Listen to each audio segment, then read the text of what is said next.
stay a while. Come on and stay a while. Hi, everyone. This is Tommi Vincent, host of In Her Words podcast. And today we have joining us at the table Terri Hines, Executive Vice President of Communication at Fox Sports. Terri, welcome to the In Her Words table. Thank you for having me. Thank you so much. Absolutely. So we are at the big game. And Fox has the big game. Yes. And you are responsible for the communications. Yes. It's called No Sleep Super Bowl. So talk to us about your role, your team's role, and how we're receiving all the information around the big game. Wow. Well, you know, it's exciting because this is our 10th Super Bowl. Right. And to be on this stage here in Arizona and to have the responsibility of setting the tone for the brand, setting the tone for our talent, setting the tone for our viewers and what they are going to see on Sunday. You've got a pregame show that's the longest we've ever done for any Super Bowl, 5 hours. We'll be on the air 7 hours before, but 5 hours of a pregame show before the big show on the field. So we're super excited. So, you know, and my responsibility ranges in everything from, again, you know, what we are saying about the big game, our broadcasters, our world-class athletes, our superstars that are going to be telling you stories about the athletes, about the players, about the teams. We've got, as you know, 2 black quarterbacks playing in this amazing game and telling the story. So my responsibility is making sure all of those messages are clear and getting out, as well as focusing on things that we are doing in the community. For Fox Sports, we don't just come into a city and do a Super Bowl and put on a big show and not invest in the communities where we are. So my responsibility also is to make sure that as a company we are giving back. And then also to bring the stories of Arizona, our people, to our employees as well. So I try to take care of a little bit of everything. And I'm probably not talking about everything, but that's enough. Absolutely. So let's take a step back, because your role in taking care of communicating the brands and, you know, really representing your corporation is I mean, obviously that's your role. Yeah. But you are a woman. And so behind the communication, there's this woman, Terri. Yes. So talk to us about you as a person and how you communicate yourself in the world that you're living in, because you got a megaphone. Yes, you know, I don't take it for granted. You know, I've been given, I think, an opportunity to lead a network in a space that I love. You know, I love sports. I love what I do. I walk into a room and I may not be the expert of every single sport that we air, but I'm passionate about all. And making sure that I understand what the needs of the brand are, the needs of the company. My boss, Eric Shanks, our CEO, what his expectations are. That's very important to me. I think I don't really look at myself. People say, oh, you're a woman, you're a black woman. I'm actually the first black person to be in this role, leading communications for any sports media network ever. I don't take that for granted, right? But I walk into a room as Terri. I think I'm just driven by a number of things, but I'm a driven person. It's just the way I'm wired. I walk with a confidence instilled in me by a grandmother that loved me and told me I could be and do whatever I want to do. So that's really what fuels me. And so I work in a male-dominated field that does not intimidate me. And so I think when you walk with that sort of confidence, it enables me to do what I need to do effectively, and then also allows others to build trust with me quickly and to understand that I have their best interests at heart. I'm here actually to protect them. I'm here to protect our brand, protect our executives, protect our talent, protect our employees. That's how I take my role. Now, you said, you know, you're responsible for all sports, and while you may not be an expert, you're passionate about all. You have a team.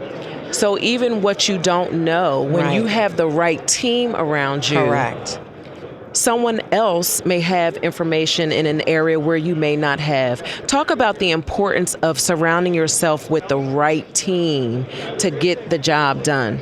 There is no I in team, right? So it is important to surround yourself with people that have the expertise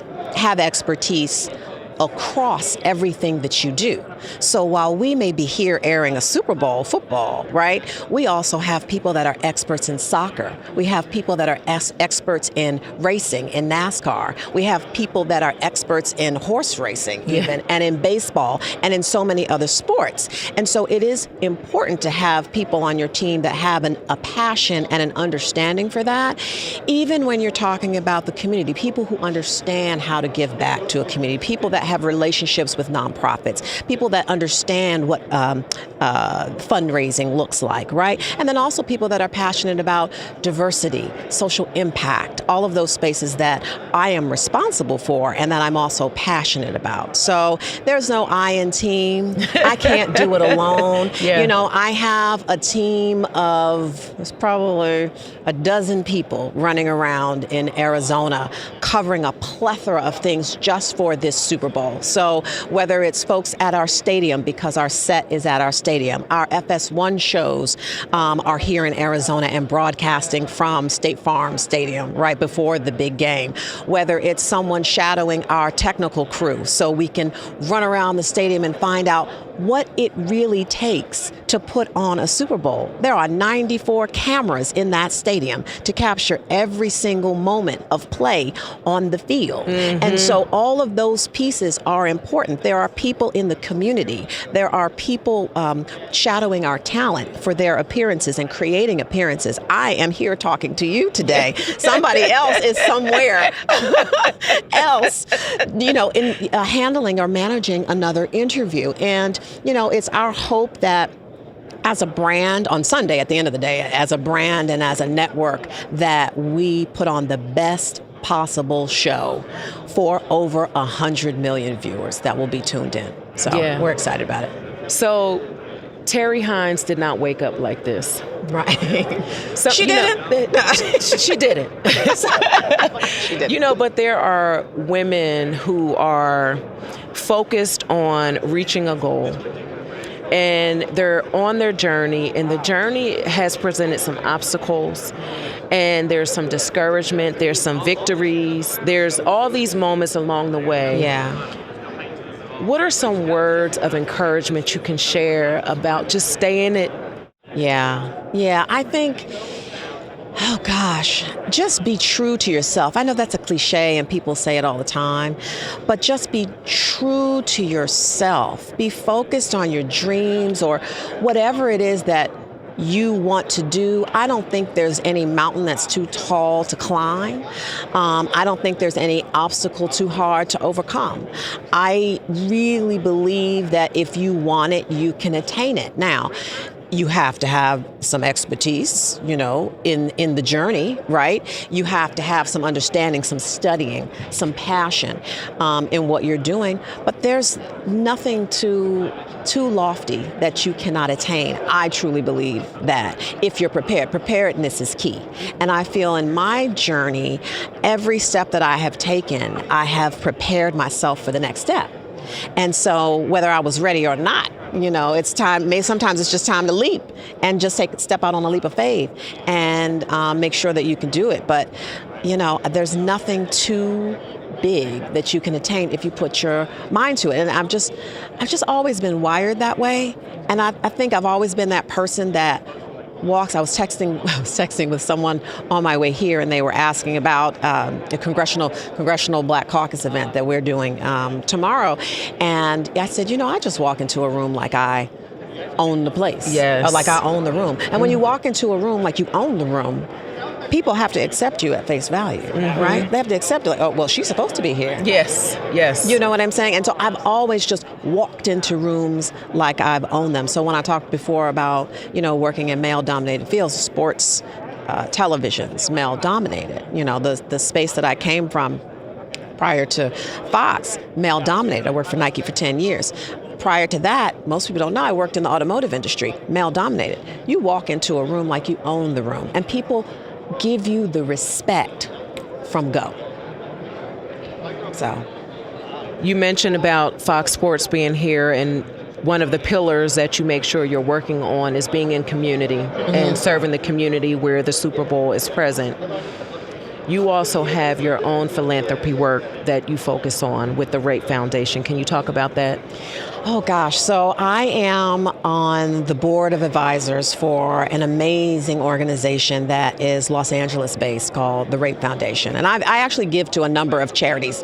The Rape Foundation I've been involved with for a couple of years, and they provide services, counseling services, legal services, caretaking services in conjunction with the UCLA Medical Center, Rape Treatment Center, mostly for young people who are victims. I like to say survivors, though, of rape. I just prefer that word. It would just really surprise people that children in large numbers are survivors of rape. And that work is often unseen, forgotten about. It's quiet, kind of swept under the rug. And for me, it's passion work. I am a survivor of rape myself. And so that work that they do is super important. It would surprise you how young children are. And they support not only women, but men and women who are victims of rape in the Southern California area. And so I am proud to be part of that organization and working with that organization to do even more in the community. So, I had the opportunity to speak at the NFL's Unsung Heroes brunch that they do that it celebrates the men and women and all the people that are in the field of domestic violence, sexual assault, and human trafficking.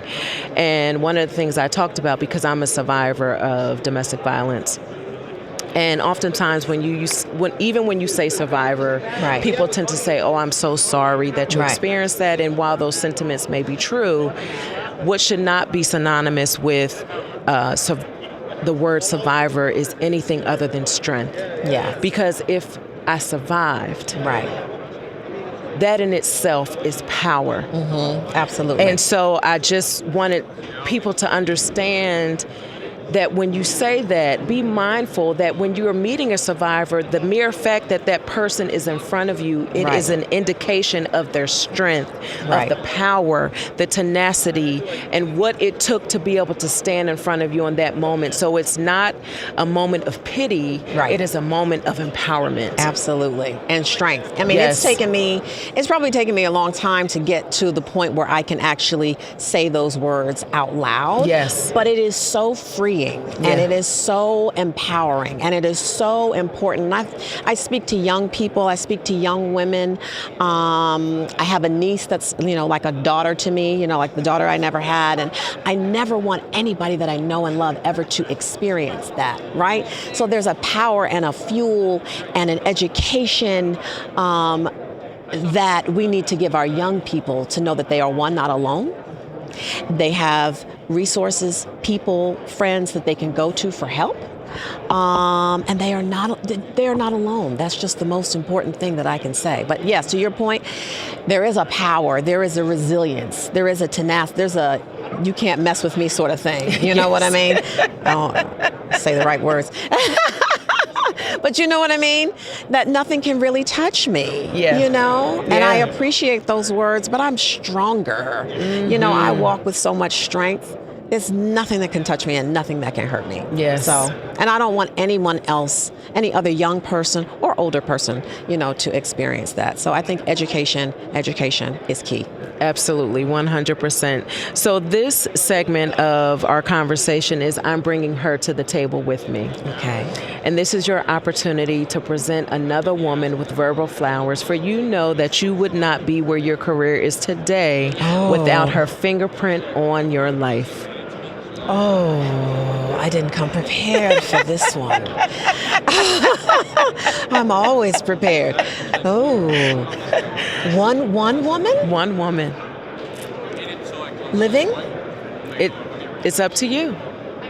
There are so many, oh my gosh, there are so many women that I feel have helped to get me to where I am today.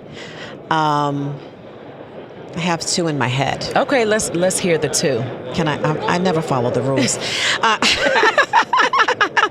I would say the person that I am today, in large part, is due to my grandmother. I should say one of my grandmothers, but my grandmother, Blanche Battle Hines. She's no longer with us, but I am her. I really, really am. I mean, she instilled in me a strength and a power, a can-do attitude towards anything I wanted to do and be. She is the one who told me, that you can be anything you wish to be. My grandmother Blanche, she was a woman of faith, and our family is, faith-based, Christian-based family, and she's a praying grandmother. There's songs Yes. about my grandmother and many other grandmothers, Yes. but she's a praying grandmother. She was the pillar of strength in our family. She was the matriarch in our family. She was one of the deaconesses of her church and one of the heads in her church. You know what I mean? She walked with I can grace, see her. and her I pillar, can see her. her head held high, her crown on her head. She stood all of 4'10" or 4'11", and let me tell you, everybody bowed down to her, and I loved her dearly. I used to say she was, my best friend. When she was living, I could talk to her about literally anything. So she's responsible for my strength. She's responsible for my style. She's the most fashionable person I knew. Because girl, you sharp. Okay. Thank you. So I would say, I am because of her. And then in the journey, there are people that we touch, and there are so many women, and I begrudge to miss someone, right? The person who is just in my head and who is here in Arizona right now is Krista Chin. And if you work in sports, if you're a woman in sports, you know that name. Krista Chin is the Chief Player Engagement Officer for the Player Association, NBA Players Association. And she is a woman of strength. She is the backbone of so many women in terms of giving counsel and advice. And, I have a question about this. I need to network with that person. She has been in the sports industry her entire career, and I feel like she is a mentor to so many. She's a mentor to me, that's for sure, and I'm proud to be able to call her sister. And I think she pushes me to do things that I may not otherwise want to, and I think it's made me better and stronger as a woman in sports, particularly as a woman of color in sports. So I give those flowers to her. Wonderful. Well, I am so grateful that you took time out of your schedule to join me at the In Her Words table. Is there anything that you want to share with our listening community before I let you go? Oh, goodness. Just, I don't know, for all women in sports or women, I meet a lot of young women that are interested in careers in sports, and I met several earlier this week at our Fox Sports Media Day. I say, go for it. Like anything you want to do, whether it's in front of the camera or behind the camera, there are opportunities out there. You just have to put your mind to it. I hope that I am not the last woman, in my role, or person of color in my role. And there are so many opportunities behind the scenes and behind the camera in sports for men and women that people would be surprised by. So, I'm hopeful that I am opening doors and creating a path that young people can follow. And I look forward to watching the next person's journey as well. So where can people find you? In terms of? Just in general, if they want to just follow along on your journey, know what you have going on, where can people find you? Yes, normally you can find me on Twitter publicly. So at Terri_Hines on Twitter. So I try to do my best to keep up. It's kind of hard. Yeah, listen, you got a lot going on. I don't even know how you got time for Twitter. Yes, Twitter it's tough. Twitter, LinkedIn, all the things. Instagram, all the things. It's kind of tough, but no. Well, Terri, I'm so delighted that you took the time to stay a while with me today, and just know you are welcome at the In Her Words table anytime. Thank you so much for having me. This was a wonderful conversation. I appreciate this platform and giving me an opportunity to let my light shine. Absolutely. Thank you so much. Thank you.